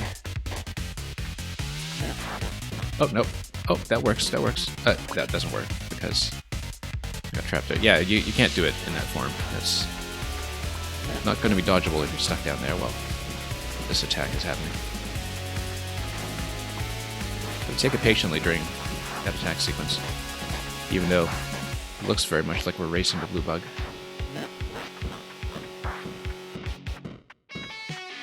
Okay, good. Now we'll take this, drop, we'll dodge, and then we'll drop. Oh no, hang on. We need to push a little further. Okay, now we dodge and we try to get to the exit. Exit. That's room 5. So now phase 2 would be room 6, if I'm not mistaken. Now we understand how the collapsible blocks are going to work from a platforming perspective. And then we need to drop some of these to open up crates in order to create a bridge that will get me across here. Whoops. Same kind of attack pattern though.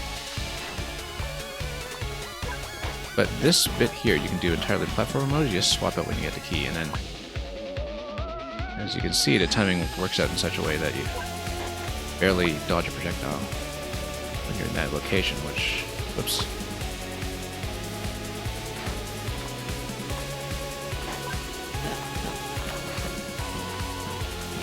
Okay, so, crates. Oops. This thing really needs to get released. Yeah, there actually is a safe column. It's just that we need to survive long enough to let platforms collapse. Is that collapse? Good. Now we create a 3-tile bridge. Yeah, it'll need to be a 3-tile bridge over there. Oh, no, I was trying to dodge that, but we just went the wrong way.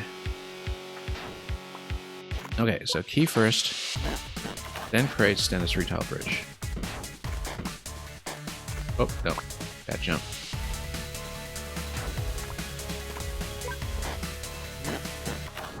Okay.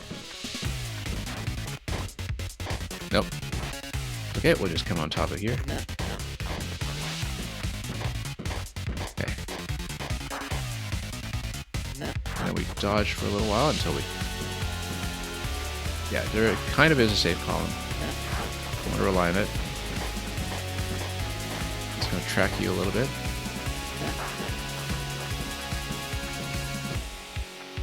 Okay, and then we cross. Now this is going to be platforming. And we swap over this way.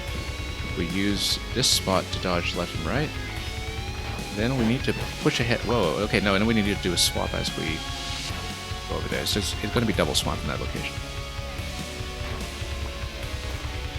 Double swap. Then...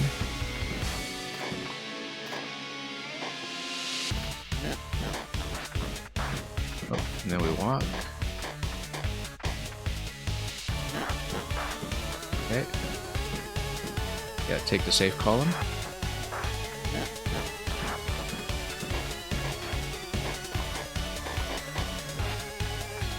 Then it's going to be a little bit dodging over here.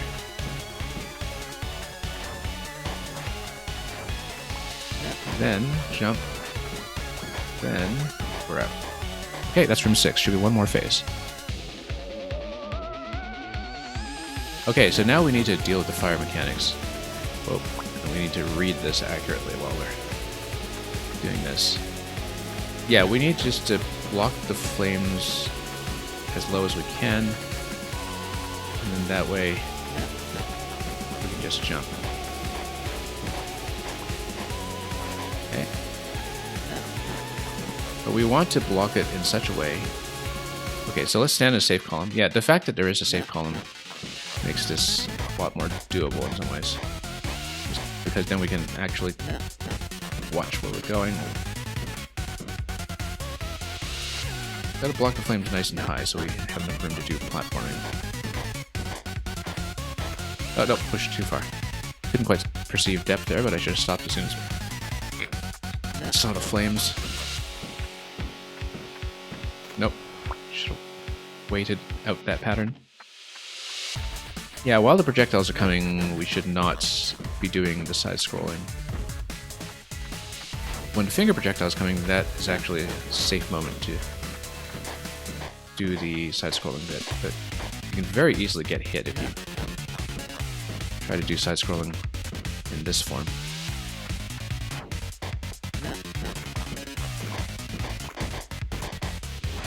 Okay, it's fine.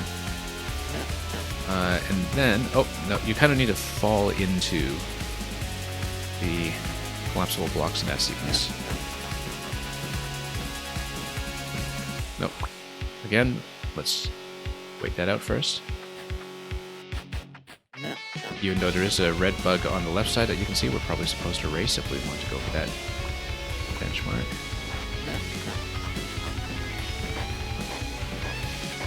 Okay. Again, let's dodge first and then platform.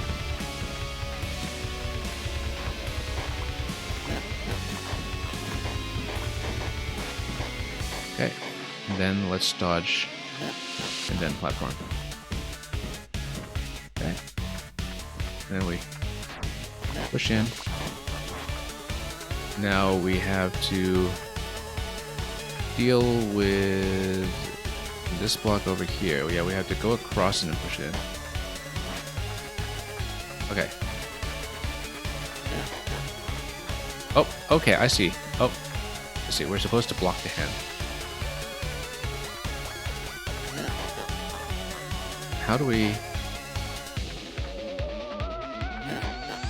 Yeah, I guess we push the block just to prevent him from smushing us, but then how do we go around? Oh, no, because if we stop it, then we can platform underneath it, perhaps. Okay.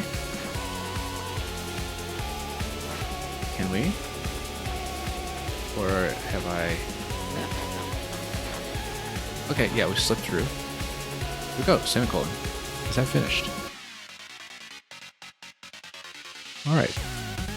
Now this should be credits. This is 7 rooms that we know of in World 5. The question is whether there is any kind of post-game afterwards. If it's locked behind the bug collectibles for this, what seems to be the speed challenges, I don't think we'll do it necessarily because it's a little opaque to me, but if our playable content kind of ends here, then we'll end stream fairly early today, but there might be something unlockable afterwards, so we'll see. Because the game at the very beginning did kind of promise 8 worlds, but I guess maybe the 8 worlds will collapse into worlds 1 through 4, because it's all about worlds being merged. Anyway, this is it. Here's the semicolon. Come on, Toodee. Let's put the semicolon back. Oh no, not you again. Is the to-do list finally reformed? Don't worry. I'm not going to try to stop you. I've come to terms with it. This is the end for me. Nonsense. Okay, but wait. There's more. What? Is that Aleph? I suppose it is. I'm your biggest fan. Can I get your autograph? Toodee, what is this end that you speak of? Ah yeah, this is the point at which Toodee realizes that he was mistaken all along, because there's always a use for a to-do list to do even more. Why is the semicolon not in its pedestal? Why are Toodee and Topdee here? Wait, did all of the worlds merge together? I suppose we did kind of smush them. I've been away for like 10 minutes. How did this mess happen? Yeah, that's typical of the debugging process. I mean, in celestial being minutes. I suppose if you do manage to speedrun this game, I wonder what the record would look like. I can't imagine the world record for this has been that competitive, but I'm not going for it. Too many execution troubles on my part. I'm sorry, I didn't want you to get rid of me. Why would I get rid of you? Because we were about to finish creating the last world. Ah, postgame. Please show me the postgame. Let's see. That means our work will be done and you won't need my help anymore. Or, no, this is just referring to the plot where he thinks his job is ever done. You think that our work will be done? Our work will never be done. There will always be glitches hiding. I'm going to need you to keep track of them. Forever. Besides, do you think that I'm going to stop after creating one small galaxy? We're just getting started. I had no idea. I'm so sorry, Aleph. I forgive you, my friend. Anyway, here's the glitch. Boop. Doesn't really sound like a boop to me. Hey, everyone. What did I miss? Oh no, a glitch. Why are you here? I was born because of the no longer missing semicolon. I sure hope that you'll get fixed when we put the semicolon back. Ah, what? Well, now I guess the glitch, having been consigned to potential departure from this series of dimensions, will pose some new challenge for us. Maybe, ideally. It's like, you know how Glitch was born because of the semicolon? So the opposite of that. Alright, sure. But Glitch is our friend. Without Glitch, we would never have found a missing semicolon. Nope, going to pull a Nintendo here. Stomp on all the glitches and just wipe them from the servers. I am sorry, but that's the nature of glitches. But some glitches are cool and helpful, like this one. It's okay, my little friends. It's been a good run. Smile. I was getting bored already anyway.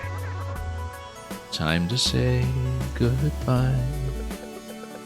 Wait, Aleph, what's going to happen to us? Everything is going to get back to the way it was. The semicolon will return to balance to the universe. That's what semicolons do, I guess. The worlds will be separated from each other. All creatures will be placed in their homeworld. Including you. Alright, I guess we're apart. Oh, I know what this reminds me of. Without spoiling anything. Xenoblade Chronicles 3. That's why this is so familiar. I guess. But I don't want to describe the ending cutscene of Xenoblade 3 because it is just wondrous. But this sort of parting of the ways reminds me of a specific moment in the ending sequence of Xenoblade 3, which I never streamed because it took me, I think, 200 hours or so just to play off stream. But we may do the expansion at some point. Anyway, back to Toodee and Topdee. Will we be able to see each other again? You live in different worlds, so... no. But that's not fair. Don't be sad, Toodee. I'm sure we will find a way. Toodee, Topdee, you had your time together. It's time to let go. It's time to return the semicolon. It's time to save the universe. You did good. I'll give you a moment. Let's enjoy the moment. Aw, hug. Double hug.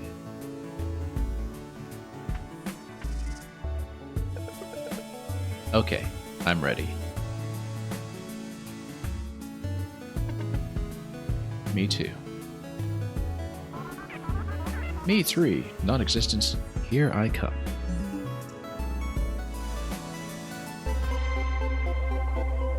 This really is very oddly similar to Xenoblade 3. Anyway, bye forever. And everybody's just going to blink out of existence, and are we going to see... yeah, because I guess Worlds 1 to 4 expanded back into Worlds 1 through 8.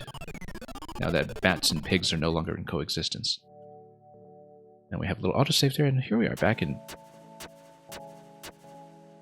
the land of the side-scrolling characters, who we didn't really know existed up until this point, but I guess Toodee had a family where he came from. I feel like I was running away from pigs for days. Pigs? I was swimming in a pool this entire time. Yeah, I wasn't totally clear on, you know, with the different mergers of worlds, which element came from what. I thought the pigs came from 2D's world to begin with, because that's what the tutorial showed us. But anyway, you've all been to cool places and had great adventures. I was stuck behind a cow. Am I the only one who met the Guardians? It said Toodee and some other character named Topdee were trying to fix this mess. You know, the quotation marks, by the way, it actually annoys me a great deal that the quotation marks around Topdee are both the ones that should be on the right, if you know what I mean. Just as a function of this particular typeface. Yeah, they're both close quotes. It's like close quote, Topdee, close quote. So the balance has not been restored to the universe. The semicolon was not quite enough to fix this. We've got a couple of other things that are keeping us from a punctuated equilibrium, so to speak. I guess they made it. Toodee, you're back. Hey everyone. You don't seem really happy. What happened? I am happy. I'm just a little bit sad too. I'll tell you everything. Anyway, another save point after this cutscene, and then, oh, Topdee is going to return to his home planet, where everybody's very colorful. Lucky him. And everybody's also wearing hooded sweaters, or, as they say in Saskatchewan, bunny hugs. Home sweet home. What happened? I was teleported to a temple full of fire. Fire? That's nothing. I had bats trying to eat me. That sounds very scary, but I've seen something a lot more terrifying. Yeah, because I guess the bats are kind of let out of their cages in this top-down form. I saw a creature. Jumping. Liar? Jumping is not possible. I saw it. Not only that, it was working together with our very own Topdee. Now, let's see if you're telling the truth. Topdee, were you hanging out with a creature that can jump? Yes, let me tell you all about my friend, Toodee. So, now what? Are you going to make any more worlds? Bonus world? Bonus world? Wait just a minute. Making worlds is hard. Let's take some time off first. Okay. Oh, come on. Oh, yeah, sure. By the way, you've been there, right? You visited the worlds that I made? Yes, I have. Why? It's probably going to tell us something about the bugs at this point or something. I don't know. Or maybe not. What did you think? Are you going to recommend it to a friend? I guess we should. Would you say it was a positive experience? Or perhaps overwhelmingly positive? Yeah, this is how you can tell that it's launched on Steam first, because wink wink nudge nudge, get on Steam and write a review. Of course, if you play this on Switch, not much playtime to speak of over there. Anyway, drop a like and a follow apparently, or at least head over there and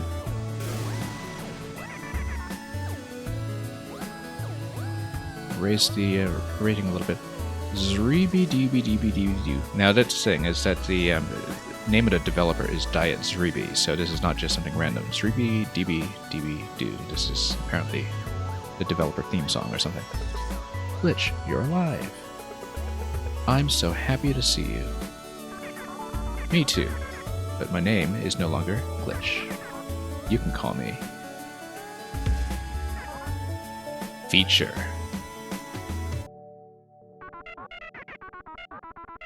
After you explain how cool I am, Aleph decided that it was better to keep me around. Okay, so I got a promotion? That's so great to hear. Did you happen to meet Topdee by any chance? Yes, Topdee is doing fine. You really miss each other, don't you? Bonus world, let's do it. Anyway, it took a lot of effort, but I brought you a surprise. I wonder if it's just Topdee in the box or something. Let's open it. Aha! A link between worlds. It is a portal block. Now you're thinking the portals. Just don't tell Guardian Ozraeen anything about it. Where's the other one? Well, I mean, it's obviously in Super Topdee world. There we go. Oh, that's what he looks like when he's... Oh, interesting. Topdee, is that you? Where did you learn to jump? It's just because we're in your world. Okay, so follow me back to mine and see what happens. This is just cutscene. I'm not controlling any of this. So. Wonder if we'll have linked puzzles or something. I mean, I still have no idea if there's any post-game, but this is a long enough cinematic sequence that we don't have any idea. That's how I feel all the time, yeah. You can actually pick up boxes now. Is he going to try it? Kind of reminds me of the time we were 30. Remember that? How can I forget? By the way, remember when we saved the universe? How do you like your surprise? Glitch, I mean Feature. That's the best thing that I've ever got. Thank you so much. You're welcome. Oh wow, it's getting late, and I gotta run to my yoga class. Highly necessary. The instructor's a huge hipster, but I dig his beard. Bye now. I wonder if the instructor is who I think it is. I mean, of course it is. Toodee, come and meet my family and friends. I told them all about you. But he's not going to be able to demonstrate jumping in this world, right? So that isn't going to work out. Anyway, what is this guy going to tell me? Oh, you again? I wasn't expecting visitors. Make it quick, my yoga class is starting soon.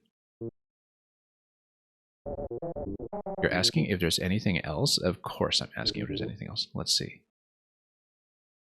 0 out of 111. Oh, okay, so you actually do need the collectibles to do this. Nope. Okay, so you actually do need 100% to unlock something. I don't know if I'm going to do it on a stream, to be honest. Let's screenshot this for a moment. Just, you know, the credits.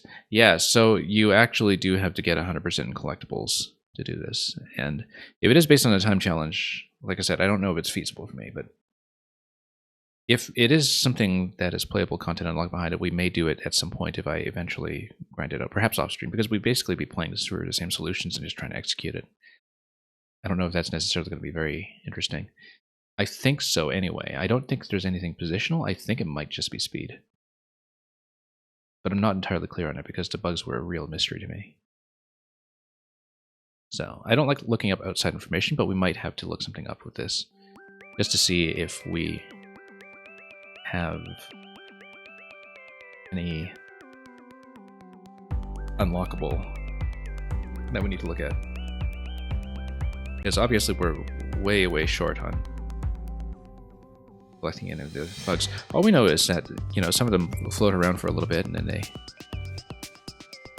or rather, they sit on the walls and then at a certain time in the level, and they start flying. Thank you for the GG and Mario. Yeah, this was a lot of fun. Like I said, we did have some execution issues here and there. A couple of control issues that maybe make it obvious it was originally designed for keyboard and control. Or very specific digital inputs. Because definitely, even playing with the D-pad, I found that some of the top-down movement was a little bit fussy and we run into issues. But surprising amount of mileage out of this concept and a huge change from world to world in terms of the kind of things we're dealing with. And like I said, the finale in particular, the boss sequence, felt like it was something out of a Kirby game. In terms of how you're still in that familiar environment and familiar mechanical space, but at the same time there's this big aesthetic change to it that really expands things rapidly. So I felt it was a game that really kind of developed logically on its basic mechanical principles very, very well. It was really, there were maybe 2 puzzles that in World 4 where I was stuck for the longest time. Other than that, the main time sink was actually the bosses, just, being able to execute things accurately. Is this going to thank the player? Yeah, of course it's going to thank the player. That's how you know they care. So yeah, because some of the bosses took me 20 to 30 minutes or so just to execute. And that's okay. I mean, it was kind of a way of changing things up a bit and really testing platforming and action mechanical skills on top of just puzzle solving. Because you'd be puzzle solving in very time-sensitive conditions, and that's kind of nice. So, yeah, given how far off we are from 100% and that I am not really clear on much of it, let's just take a look at my stats quickly. So yeah, we have a completion file here with 18 of these collectibles, 448 deaths, about 9 hours. And if you go into the world browser... Now, first of all, I don't think there were any bugs that were here in the missing semicolon. I don't think so. It does mark your deaths, of course. We died in the tutorial zone, as you'll remember. And then, yeah, this was basically just a tutorial puzzle in itself. No other metrics are kept for these ones. And then deaths are tracked separately from the soft resets. I think we had seen all of my stats previously, but I'll just record them quickly just to walk through them and see. Because does it denote here whether you collected the insects? 111. Yeah, I'm just thinking about how it divides, because like you have 87 rooms. It's obviously not just 1 bug per room. You have some that have 2, etc. I'm not sure if we have much clarity on where things are obtainable and where they aren't. I guess you can see on the layout when you go into a room which bugs are available and where they're going to be.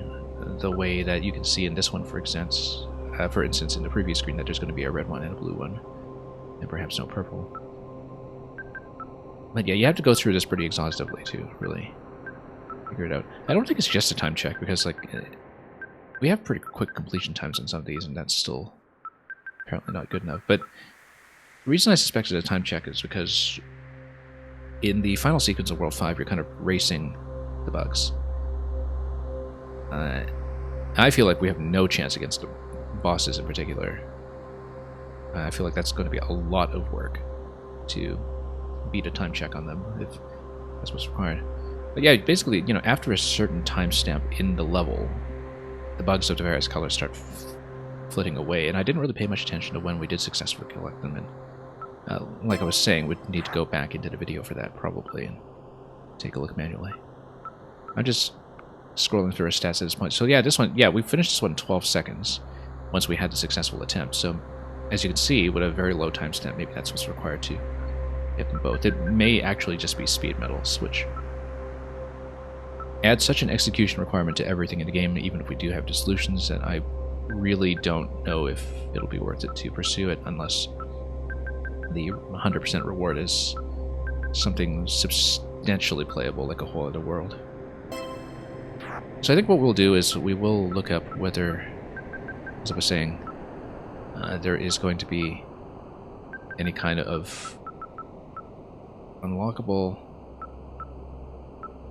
that is a full playable world or anything, or if it's a final level or just a final reward. I'm not really sure.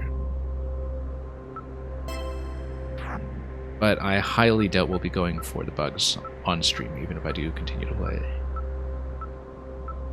We can always change our minds about that, but we'll probably call it for today and make it a short stream.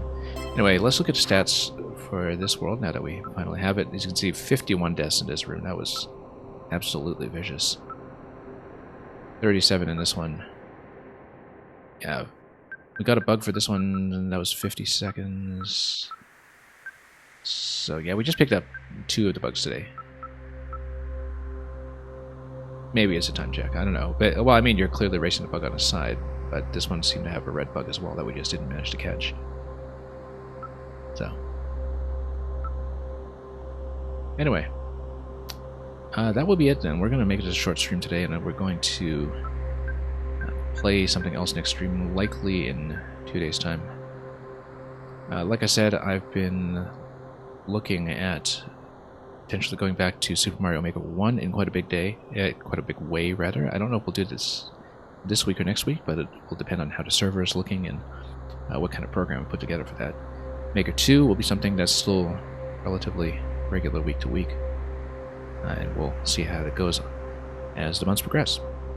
For now, though, thank you so much for joining me. It was very, very satisfying to solve what we did and complete this game in the form that we did, even though it was kind of unusually far off from completionism for my playstyle. But getting there will take some work, and we'll see if it is something that we're interested in returning to someday, depending on the nature of whatever is the final unlock. So thank you so much for joining me. We will probably send you folks off to something else. And Happy New Year to all of you, since this is my first chance to say that, my first time getting on stream in 2024, so have a wonderful time ahead of you, and until we meet again at some other destination,